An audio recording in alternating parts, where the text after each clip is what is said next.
Muito bem. Autoridade das Escrituras. Vocês trouxeram Bíblia? Porque para vir estudar a Bíblia, tá certo?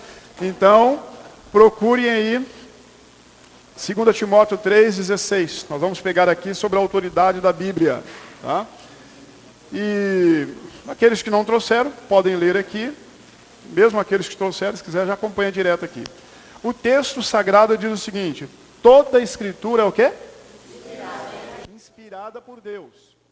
É útil para o ensino, para a repreensão, para a correção e para a educação na justiça.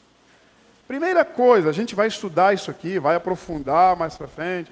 A gente vai estudar sobre inspiração, sobre iluminação, sobre revelação, tá? Essas coisas todas a gente vai estudar aqui. Mas o que me chamou a atenção nesse texto ali é o seguinte: toda a Escritura é o quê? Inspirada por Deus, tá? Eu, antes de me tornar um crente no Senhor Jesus, eu dizia para as pessoas que iam me visitar na minha casa que eu também podia escrever a Bíblia. Eu dizia para eles mesmo. E ainda gozava do pessoal. Não, se eu só beber um pilequezinho aí, só pegar um pilequezinho, eu escrevo isso aí, qualquer um pode escrever. Mas era uma baita de uma ignorância, né? Porque eu não conhecia Jesus, não conhecia a sua palavra. E hoje a gente tem alguns movimentos aí de pessoas que acreditam que a Bíblia não foi inspirada por Deus. Mas a própria Bíblia fala isso. Que ela foi inspirada por quem? Por Deus.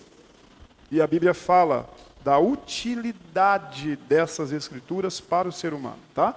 Então, a primeira coisa que nós temos que entender é que a Bíblia tem uma autoridade. Quem é a autoridade maior das escrituras sagradas? O próprio Deus, porque foi Ele quem inspirou. Muito bem. Nós vamos falar um pouquinho agora sobre inspiração, tá? O que é inspiração? Inspiração é a forma pela qual Deus falou aos homens mediante quem? Mediante os profetas. A definição teológica de inspiração contém 3 elementos. Então, a primeira coisa que você tem que gravar é essa definição sobre inspiração. O que é inspiração? É a forma pela qual Deus falou o quê? Aos homens mediante quem? Mediante os profetas, tá certo? Então, isso é importante. Eu acredito que talvez tenha na apostila, você só dá uma grifadinha aí. E a gente avança aqui. Nós falamos ali dos 3 elementos essenciais que compõem a inspiração. Primeiro elemento que compõe a inspiração é a chamada causalidade divina. O que é isso? Causalidade divina. Deus é a fonte primordial da inspiração bíblica. Tá? Então, essa é a chamada causalidade divina. Deus é a fonte primordial da inspiração da Bíblia. Então, quem é a fonte primordial da inspiração da Bíblia? Deus, tá? Deus é quem inspira. Terceiro elemento, para nós entendermos o que é inspiração. A mediação profética. Nós lemos no primeiro texto lá, que Deus inspirou e que Ele falou quem? Aos seus profetas, né? E nós vamos ver aqui, a mediação profética. Deus usou personalidades humanas para comunicar o quê? Posições divinas, tá? Na inspiração funciona assim: Deus usa o ser humano que está à disposição, né, que se entrega para Deus, Deus usa para falar uma linguagem divina, falar numa linguagem humana. Na verdade, um intérprete, né? Alguém que vai falar segundo os meus conhecimentos ou a época em que estou vivendo. Então, é mediação profética. Terceiro, autoridade escrita. Tá? Terceiro elemento aqui. O que é autoridade escrita? O produto final da autoridade divina, em operação, por meio dos profetas, é a autoridade escrita que se reveste a Bíblia. Então, nós temos ali 3 elementos que compõem a inspiração, para você entender o que é inspiração. Causalidade divina, a mediação profética e a autoridade escrita. Tá? Que é o produto final. Então, o profeta, quando ele escreve, ou quando ele põe um escriba para escrever para ele está escrevendo sobre a autoridade de Deus. Deus falou, vai lá e escreve. Tá? É por isso que a gente vai encontrar, às vezes, na Bíblia, a gente vai falar um pouquinho sobre isso aí, você vê algumas coisas ali e fala, mas isso aqui não deveria estar aqui. A gente pensa assim, não deveria estar aqui. Por que Deus permitiu? Por exemplo, vamos pegar um exemplo aqui, o adultério de Davi e o assassinato de Urias. A gente humanamente pensando, por que isso aqui tem que estar aqui? Uma coisa tão ruim, uma coisa horrenda, né? Mas Deus quer ensinar uma lição. E a gente, quando lê aquilo ali, a gente vai ler só na visão de, o adultério, o assassinato, mas por trás daquilo tem princípios que Deus quer mostrar para a gente. Tá? Então, nada na Bíblia foi escrito de qualquer maneira. Tudo teve uma razão para ser escrito ali. Então, causalidade divina, mediação profética e autoridade escrita. Esses são os 3 elementos que compõem a inspiração. Inspiração, ainda falando da inspiração, né? Inspiração, revelação e iluminação. Vamos abrir um pouquinho mais ali. O que é inspiração? Vamos pensar um pouquinho mais aqui. Inspiração é o meio que Deus usou para falar ao homem através da Bíblia, dando autoridade escrita. O que é revelação? Tá? Revelação é o que Deus revela através do profeta, tá bom? E o que é iluminação? É a devida compreensão dessa verdade descoberta, ou seja, a compreensão dos escritos. Você sabe que às vezes nós adventistas ou os cristãos, a gente, quando um pregador chega na nossa igreja e nós vamos orar por ele, às vezes a gente tem mania de orar e falar assim, Senhor, inspira o pregador. Tá certo? A gente não faz isso? Mas nós tínhamos que orar, vendo ali as definições, a gente tinha que orar por quê? Iluminação. Porque inspiração é o meio que Deus usou para falar ao homem através da Bíblia. Então, no momento em que eu sento para preparar um sermão, no momento que você senta para preparar um sermão, você está recebendo o quê? Inspiração divina. Tá? Aí você recebe a inspiração divina, vê as revelações dadas aos profetas, e aí o que acontece? A sua mente é iluminada e você entende o que você vai passar para o público que vai te atender. Tá certo? Então, às vezes, a gente precisa fazer umas separações, porque às vezes a gente, nas nossas orações, a gente às vezes fala cada coisa, né? E a gente precisa estar entendendo isso aí. Muito bem, vamos em frente aqui. Agora nós vamos pegar ponto por ponto, tá? Nós vamos pegar aqui a natureza da inspiração. Existem 3 teorias a respeito da inspiração. Você tem a teoria da ortodoxia, você tem a teoria do modernismo e a teoria da neo-ortodoxia. O que significa isso? Para a ortodoxia, a Bíblia é o quê? A palavra de Deus. Tá? Para a ortodoxia, a Bíblia é a palavra de Deus. Para os modernos, tá? E nós estamos vivendo nesse período de modernidade, e a gente vai ver aqui algumas coisas sobre esse período. Para o modernismo, a Bíblia contém a palavra de Deus. Para a neo-ortodoxia ou nova ortodoxia, a Bíblia torna-se a palavra de Deus. A grosso modo, você lendo aqui, você consegue perceber algumas diferenças? Algumas nuances aqui? Né? Então, a grosso modo, quando a gente lê, acompanhe na apostila, nós vamos fazer agora as definições disso aí, você vai entendendo um pouquinho sobre esse assunto. Então, veja bem, a ortodoxia, vamos falar um pouquinho sobre ela. Para a ortodoxia, a Bíblia é a palavra de Deus. Isto é, a ortodoxia defende que a Bíblia é o registro inspirado por Deus, possui 2 correntes de pensamento. Vocês vão perceber nas aulas, é interessante, que à medida que a gente faz uma definição, parece que vem outras. Parece não, vem outras. E às vezes isso gera um pouco de confusão. Mas irmãos, nós estamos aqui estudando teologia. Nós estamos estudando, bem diferente do estudo que nós fazemos, às vezes, da escola sabatina. Tá bom? É bem diferente do estudo que você faz em casa. Quando você faz o aprofundamento teológico, você tem que conhecer todas as nuances, os mínimos detalhes, para você entender o atual momento. Tá? Então, é importante a gente ver isso aqui. Então, olha só, a ortodoxia defende que a Bíblia é o registro inspirado por Deus, possui duas correntes de pensamentos lá dentro da ortodoxia. Primeiro pensamento do ditado verbal. Para o ditado verbal, a Bíblia foi ditada por Deus palavra por palavra. Tá? Aí tem dois teólogos que trabalham nessa corrente. Para eles também, existe o chamado, na ortodoxia, os conceitos inspirados. Deus deu aos profetas a inspiração dos conceitos e os homens exprimiram em termos humanos segundo os seus próprios estilos. Tá bom? Então, nessa definição aqui, enquadra-se a Igreja Adventista do Sétimo Dia, porque nós acreditamos que Deus deu aos profetas a inspiração e o profeta vai escrever agora de acordo com os termos humanos. Então, você vai ver que, por exemplo, você pega Ellen White, por exemplo, que nós temos aí como, né, a mensageira da Igreja Adventista, uma profeta inspirada por Deus, ela escreve ali de acordo com o contexto humano. Você pega os profetas bíblicos também, a mesma coisa. Tem profeta ali que escreveu dentro da prisão, né?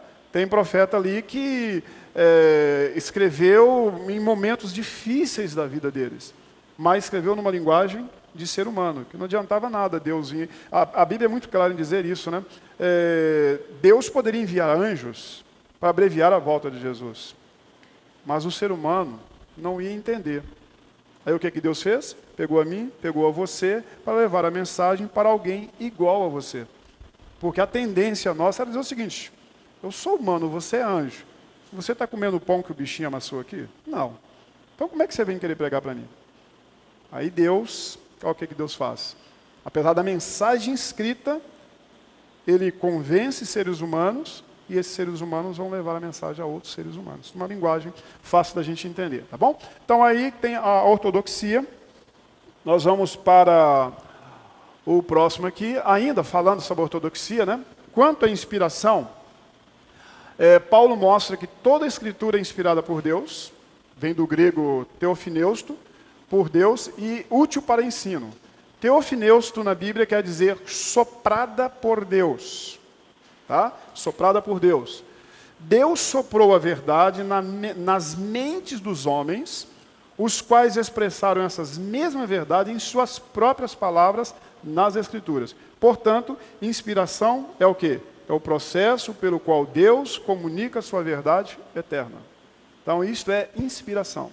Tá? É a maneira com que Deus comunica o seu propósito conosco. Então, teofineusto ali é soprada por Deus, falada por Deus, inspirada por Deus.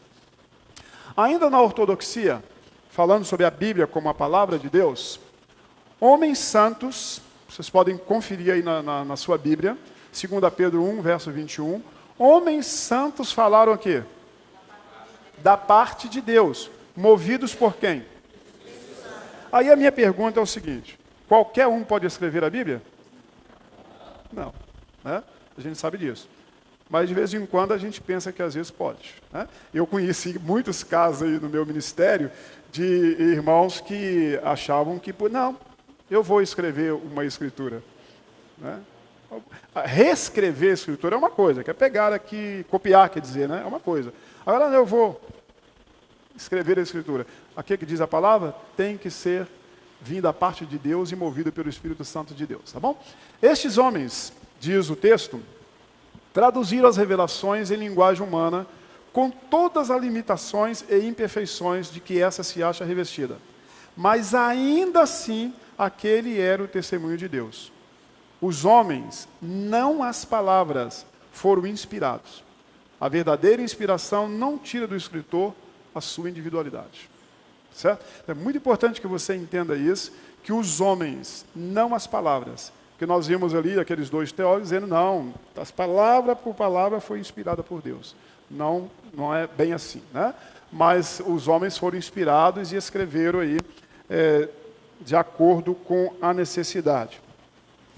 A inspiração, importante a gente entender que a inspiração, ela não atua nas palavras do homem ou em suas expressões, mas no próprio homem. tá? No próprio homem, que, sob a influência do Espírito Santo, é possuído de pensamentos. As palavras, porém, não recebem o cunho da mente do homem. A mente divina, bem como sua vontade, é combinada com a mente e a vontade humanas. Assim, as declarações do homem são o quê? A palavra de Deus. Por isso que todo profeta, quando ele ia levar uma mensagem, ele falava, assim diz o Senhor, palavra do Senhor, porque tinha que estar assinado pela inspiração de Deus. Tá? Então é importante que a gente... Isso aí você vai encontrar no livro Mensagens Escolhidas, volume 1, página 21. Lá você encontra essa definição, porque às vezes alguns de nós temos alguma dúvida. Os escritos de Ellen White foram inspirados por Deus ou não foram? Né? Existe até um movimento entre a gente aí, não, isso aí foi para o passado, foi para aquela época. A gente não vai falar disso aqui, porque não vai fazer parte da minha aula, mas é só lembrando para vocês terem uma ideia como funciona a inspiração de Deus. Exceção à regra, a gente vai ver ali, né? É verdade que existe uma exceção à regra quando se fala sobre os 10 mandamentos, cujas palavras foram ditadas e escritas, o quê? Pelo próprio Deus. Tá bom? Então ali a gente vê que foi o próprio Deus quem ditou e escreveu. Tá? Essa questão aí da inspiração. Muito bem. Modernismo, que é o segundo movimento que nós comentamos ali. Né? Para o modernismo, a Bíblia contém a palavra de Deus. Segundo esta teoria, certas partes da Bíblia são inspiradas e divinas. Presta atenção nessa definição. Mas outras são humanas, falíveis. Também é dividido em 2 conceitos. Tá? O mesmo movimento, ele é dividido em 2 conceitos. Primeiro movimento, primeira divisão ali, conceito da iluminação. Para o modernismo, iluminação religiosa concedida por Deus apenas a determinados autores. Eles têm também o chamado conceito da intuição. Para eles é o seguinte, a Bíblia não é um registro divino. Tá? A Bíblia não é um registro divino. Seria apenas uma caderneta de rascunhos dos judeus para registro de lendas e histórias sem valor histórico. Você sabe que nós estamos vivendo hoje, veio o modernismo, e agora nós estamos vivendo sobre o pós-modernismo. A tendência do pós-modernismo é isso aí, ó. Entendeu? E é entrar dentro das igrejas chamadas tradicionais e fazer com que a gente comece a mudar algumas coisas relacionadas à Bíblia para transmitir ao público. E o que vai acontecer? A Bíblia vai ficar como um livro qualquer. Vem algum perigo aqui?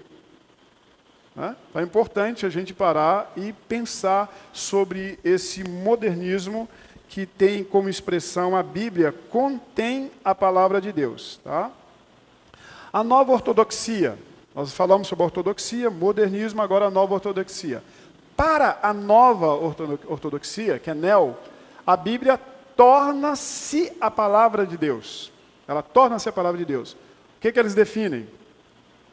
De acordo com essa teoria, a Bíblia torna-se a palavra de Deus mediante um encontro pessoal entre Deus e o homem. E suas divisões são as seguintes. Tá? Então, notem aqui,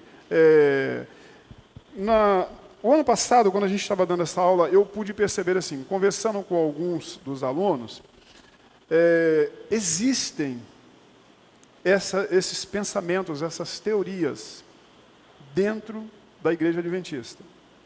Tá?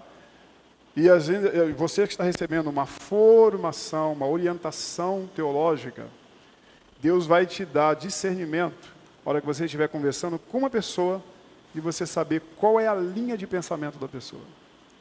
E aí a gente tem que tomar certo cuidado. Por isso é que a gente não pode indicar qualquer pessoa para assumir o púlpito da igreja e pregar. Porque uma vez pregada uma besteira, para desfazer essa besteira, dá um trabalho tremendo. Então, Deus vai trabalhar na mente de vocês, iluminar a mente de vocês, de tal maneira que vocês, a partir de agora, vão ter até um pouco mais de discernimento para poder pregar a palavra de Deus. E saber em quais teorias você está enquadrado e de onde você precisa fugir. Porque às vezes pode acontecer isso aí. Então, olha só. Para a ortodoxia, a Bíblia torna-se a palavra de Deus. Então, essa teoria, ela diz justamente que a Bíblia torna-se a palavra de Deus mediante o encontro pessoal da pessoa com Deus. E aí você tem a chamada visão dimitizante. Quer dizer o seguinte: a Bíblia foi elaborada com trajes mitológicos. Tá? Eu sei que aqui provavelmente a gente vai ter pessoas com grau de nível universitário, né? Pessoas que já estudaram, já formaram, ou estão estudando. E a gente estuda muito sobre mitologia na filosofia. Né? Quando você vai estudar filosofia, é uma coisa impressionante a profundidade que... eu comentei isso com a turma passada, eu lembro que quando eu estava fazendo administração, eu estava na época com 40 e poucos anos, eu era o mais velho da turma, e só tinha garoto de 18 a 25 anos no máximo. E o professor de filosofia começou a devagar e dar a aula. E a turma começou a entrar em parafuso, porque eles não conseguiam entender aquela profundidade de pensamento. Quando terminou a aula, eu fui à sala do professor. Falei: professor, o senhor percebeu como é que os meninos ficaram? Eu falei: meninos, porque era tudo menino, poderiam ser meus filhos. O senhor percebeu como é que os meninos ficam? Ronaldo, eu fiquei preocupado. Eu vou ter que mudar, porque a turma entrou em parafuso. Ele falou de tal maneira, com tanta convicção, que ele colocou a religião lá embaixo, Deus lá embaixo, e ninguém contestava, porque os meninos imaturos. Eu fiz algumas perguntas na sala para tentar amenizar a situação, mas depois eu fui procurá-lo. Por quê? Olha só, para as pessoas de visão neo-ortodoxa, a Bíblia foi elaborada com trajes mitológicos e que a tarefa do crente é despila de seus mitos e descobrir o conhecimento existencial que ela possui. E nós vivemos hoje justamente nesse período do existencialismo. Né? As pregações, a exigência do mundo moderno é que eu pregue o que ela precisa. A necessidade existencial dela.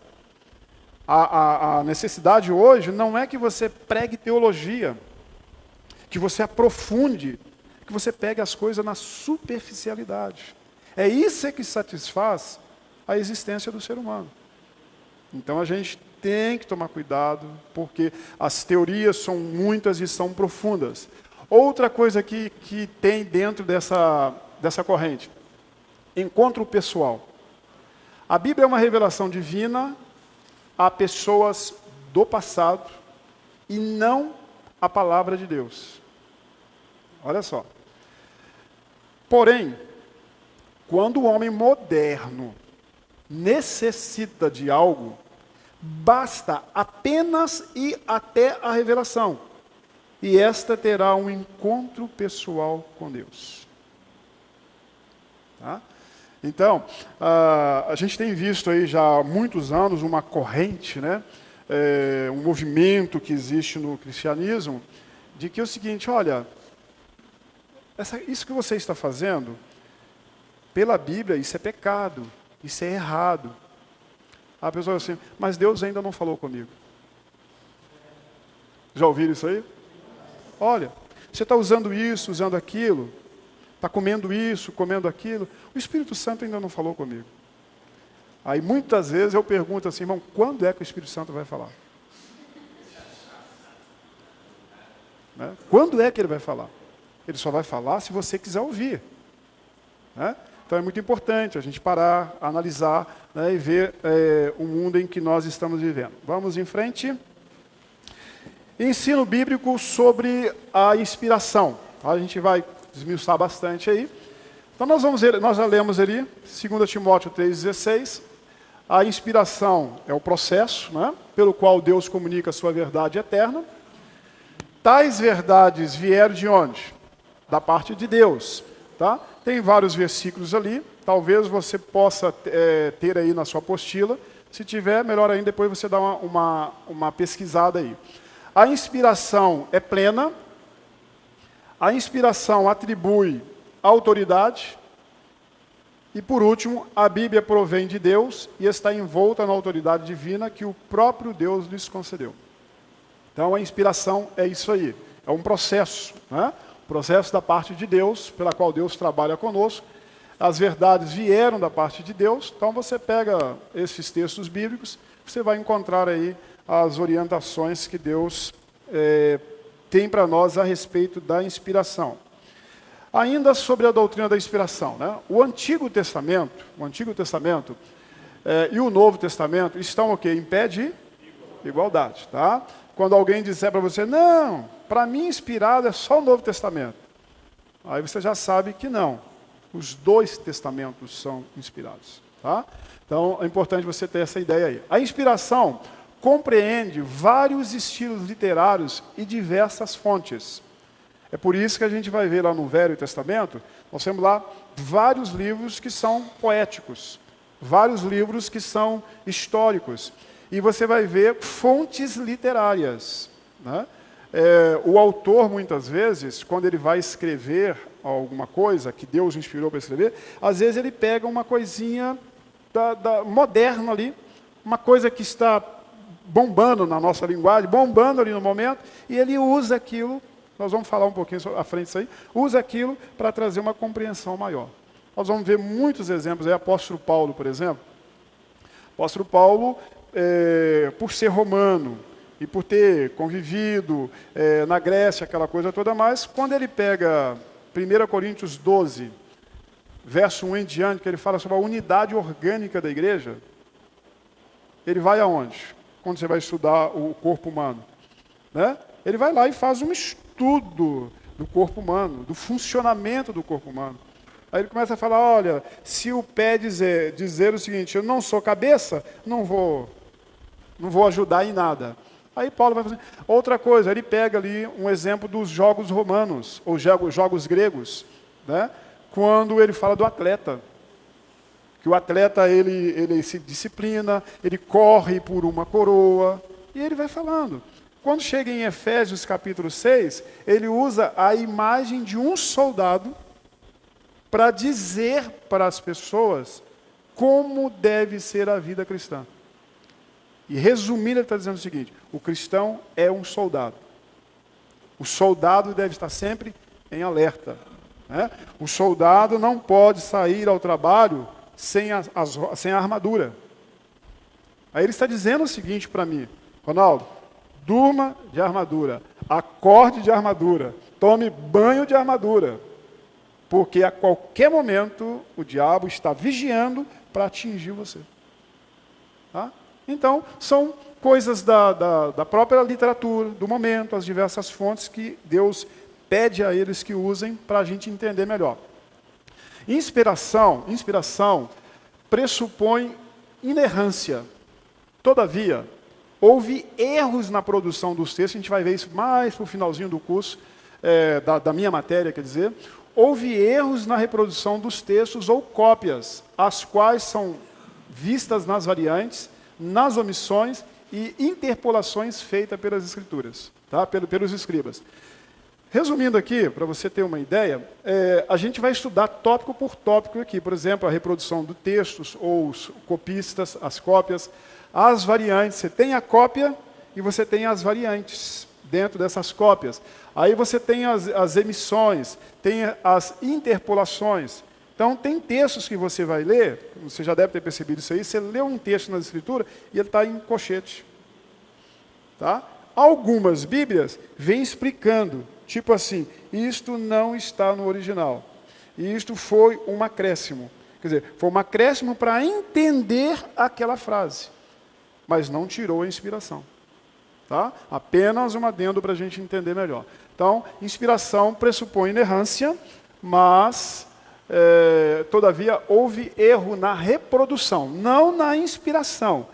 Na hora que o profeta foi inspirado por Deus, o que ele falou, o que ele transmitiu, mas a partir do momento que você começa a reproduzir, né, é a mesma coisa de eu pegar aqui e pedir para vocês, a gente pode fazer uma ilustração aqui, né? Eu estou aqui em pé, eu peço 3 pessoas para me observarem, tá? Observarem todos os detalhes em mim. 3 pessoas. Aí eu agora vou perguntar para cada uma dessas pessoas o que elas viram em mim. O que elas viram aqui. A minha imagem, a minha pessoa. O que elas viram? Normalmente, a visão. Vou dar um exemplo aqui de 3 mulheres que são expertas em observação, né? Normalmente, se eu pegar essas 3 mulheres aqui e pedir uma definição do que elas viram em mim, as 3 terão a mesma definição? Não. Uma vai ver uma coisa, a outra vai ver outra. Uma vai ver um detalhe, a outra não vê detalhes, e daí por diante. Quando você pega na questão da Bíblia, você vai encontrar detalhes na hora da cópia. Vocês sabem que a Bíblia foi o seguinte, né? Teve ali a cópia original, aí foi feita uma outra cópia, aí desapareceu, aí foi feita uma outra cópia, e daí por diante. Então, às vezes, acontece de ter alguns erros ali. Tá? Mas isso aí não interfere na inspiração. Muito bem.